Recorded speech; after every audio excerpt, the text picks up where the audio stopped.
그 카드빚을 갖고 있으면 자기 월급에도 차압이 들어오고 저기 애들한테도 뭐 이렇게 된다 그래갖고 이혼을 그럼 가장으로 하자 해갖고 나는 아무 그냥 없이 그냥 끝없이 해준 거예요 그게. 경옥 씨와 만나주지 않는 남편. 제작진의 노력으로 어렵게 만남을 성사했는데 오랜만에 대화를 나눠보는 두 사람. 너 어디야 쓴 거냐? 난 대체 난 그 이유를 모르겠어. 카드빚이 뭘 어땠어? 다 저기다 쓴 거지 생활비 카드도 쓴 거지 하고 거냐고 나 그러고 그거 그니까 먼저 그 PD니까 그러잖아. 그 내용 다 뽑아보면 나온다고. 그 내용 뽑아보면 다 나와. 학원비가 하면 몇 천만 원씩 되는 거야? 그게 아니라 그 따져보니까 이자가 붙은 거지 지금은. 그러니까 나는 이해가 안 가는 게 카드 빚의 대부분을 생활비로 썼다는 경옥 씨의 말을 믿지 않는 전 남편 동섭 씨. 그 이유는 뭘까?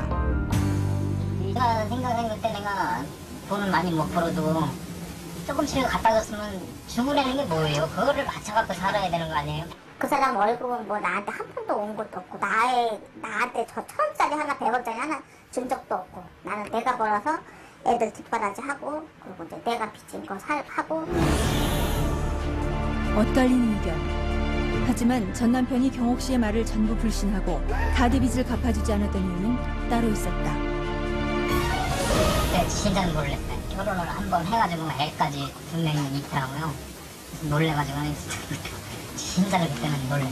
나를 이렇게 한 20년 가까이 살았는데 나를 이렇게 깜짝같이 속이고 내가 너무 못 믿겠어요. 뭐 옛날에 그런 생각 많이 해봤는데 옛날에 애들 되게 돈을 좀 주지 않았을까 그런 생각도 들고 막 그러는 거예요. 저기 뭐야 전 남편 애들을 만나서 그 돈을 주느라고 이렇게 카드빚을 졌나 그래서 더 안 갚아주려고 하는 그런 것도 있는데 저는 그런 적은 한 번도 없거든요. 이미 깊게 패인 갈등의 골. 화해의 여지가 없는 두 사람. 경옥 씨는 혼자서 부채를 감당해야 한다. 다음 날 경옥 씨의 경제 문제를 위한 맞춤 솔루션이 시작됐다. 먼저 재무관리 전문가와의 상담. 현재 자금 상태를 정확히 파악해서 수입과 지출을 어떻게 관리해야 효과적인지는 물론 빚을 갚을 수 있는 방법에 대한 조언까지 더해진다. 체계적인 돈관리법에 대해선 무지하다시피 한 경옥 씨. 7만 원. 아니, 정기적으로 들어가는 지출이 꽤 많으시는 거거든요. 전체적으로 10%만 줄이면 실제로는 저희가 한 10만 원 가까이가 줄어드는 거죠. 그러니까 이거를 실제는 제가 볼 때는 이제 저축을 해나가시는 게 되게 중요해요. 근데 왜 그러냐면 그렇지 않으면 또 부채를 얻게 돼요. 빚을 또 얻게 됩니다. 부채가 한 4천만 원 정도. 빚을 갚으면서도 저축을 하는 것이 장기적으로 봤을 때 효과적이라는데 그럼 경옥 씨의 부채를 해결할 수 있는 방법은 없는 것일까? 이분의 현재 부채 상황은 그 수입 대비해서 그 부채 규모가 너무 크고 또 하나는 지금 현재 이 두 자녀를 부양해야 되기 때문에 법률적으로 문제를 해결하는 게 가장 합리적일 것 같고요. 이 법률적인 문제를 해결한 이후에 좀 좀 새로운 생활을 찾아 나갈 수 있도록 그렇게 하는 게 가장 필요할 거라고 생각합니다. 법적인 해결책이 불가피한 상태. 구체적인 도움을 받기 위해 변호사와의 상담이 진행됐다. 수입이 일정하지가 않았어요. 그러니까 생활고 돌려막기, 응. 하다 그리고 돌려막기 그렇게 돼. 예, 예. 전업주부로 계속 살았었던데. 아니요, 직장 다녔었죠. 계속 일을 했습니다. 근데 급여가 월급으로 들어오니까 그게 차압이 나가는 바람에 그쪽으로 이제 못 다니게 된 거죠. 그럼 실직하고 나니까 또 아예 또 불가능하게 되고. 제가 이거 상담을 본 결과 갚을 능력이 안 되고 벌이도 시원치 않은데 이 빚은 어떻게든 사회적으로 해결이 되는 거니까 파산 신청은 하셔가지고 그 다음에 꼭 재기를 하도록 하세요. 빚을요. 머리가 부자되는 것 파산 신청을 하고 면책을 받게 되면은 그 이후에 취득하는 소득과 재산은 채무자의 것이 됩니다. 파산 제도를 통해 얻게 되는 혜택들은 많지 않다. 다만 빚을 갚을 능력이 없었던 경옥 씨는 이번 기회를 통해 빚을 면책받을 수 있게 된다. 파산 신청이 잘 되고 다 잘 되면 열심히 이제 일해서 벌어가며 애들하고 열심히 살아야지. 희망을 갖고. 경옥 씨는 다시 한번 일어서 보기로 했다. 그대로 주저앉기엔 살아갈 날들이 너무 많기 때문이다. 다시 웃을 수 있게 된 세 가족. 힘든 아픔을 딛고 일어서려는 이들의 내일이 오늘보다 밝길 기도합니다. 어쨌든 한국은행 그 발표에 의하면 네. 우리나라 그 가계 부채가 총 640조 원에 이르고 예, 가구당 평균 빚이 3,840만 원 정도로 지금 최고라고 합니다. 남의 일이 아니에요. 예.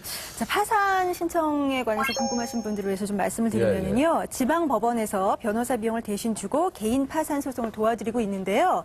자격이 기초생활수급자나 모자가정, 부자가정, 그리고 70세 이상 고령자라면 개인 파산 소송을 하는데 도움을 받으실 수 있습니다. 예. 뭐 어쨌든 파산 소송에 들어가는 비용이 뭐 따로 있는 건 아니고요. 그렇습니다. 비용은 들지 않고요. 그 대신에 이 채권자들에게 우편으로 통지를 해야 되거든요. 그래서 한 20만 원에서 30만 원 정도의 송달료는 미리 내셔야 한다고 합니다. 네. 이번 순서는 예, 부자로 가는 지름길 부자 칼럼의 전현준 센터장님이 예, 저희에게 좋은 말씀을 또 해주실 순서인데요. 오늘은 어떤 정보를 저희한테 주실 겁니까? 오늘은 이게 주가, 증시 하락기에 투자할 만한 상품에 대해서 말씀을 드리도록 하겠습니다. 첫째는 이제 펀드와 같이 이 실적 배당형 상품에 대해서는 좀 불안하시다. 그래서 투자하실 시점에서 수익을 확정짓고 싶다, 확정금리를 받고 싶다는 분들에게 적합한 것이 채권 직접 투자라고 볼 수가 있습니다.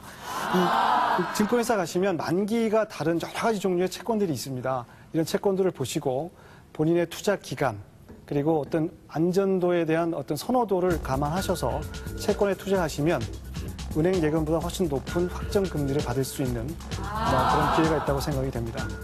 두 번째는 지금 주식시장이 바닥이라고 생각해서 주식에 투자를 하고 싶으신데 적어도 원금은 손실을 보고 싶지 않고 또 주가가 오르게 되면 그만큼 수익을 또 얻고 싶으신 분들에 있으시다면 원금 보장형 ELS를 제가 권해드리고 싶습니다.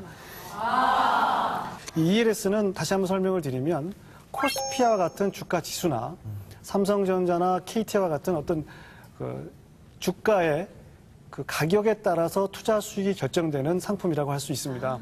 편의상 1600포인트의 종합주가지수일 때 가입하셨을 것을 가정하면 1년 후에 종합주가지수가 1600포인트 미만이 되더라도 원금이 보장이 됩니다. 그리고 1년 동안에 주가지수가 25%, 한 예입니다마는, 즉 2000포인트가 되게 되면, 한 번이라도 가게 되면 수익률이 7%로 확정이 됩니다. 그리고 만약에 25%를 가지 않고, 예를 들어서 1760포인트, 약 10%가 오르게 되면 1년 후에 종합주가지수가 10%의 수익률을 받을 수가 있습니다. 그러니까 주식이 상승한 만큼 수익을 거둘 수 있는 그런 상품이 되겠습니다. 오늘 경제 비타민 여기까지입니다. 다음 주에 찾아뵙겠습니다. 고맙습니다.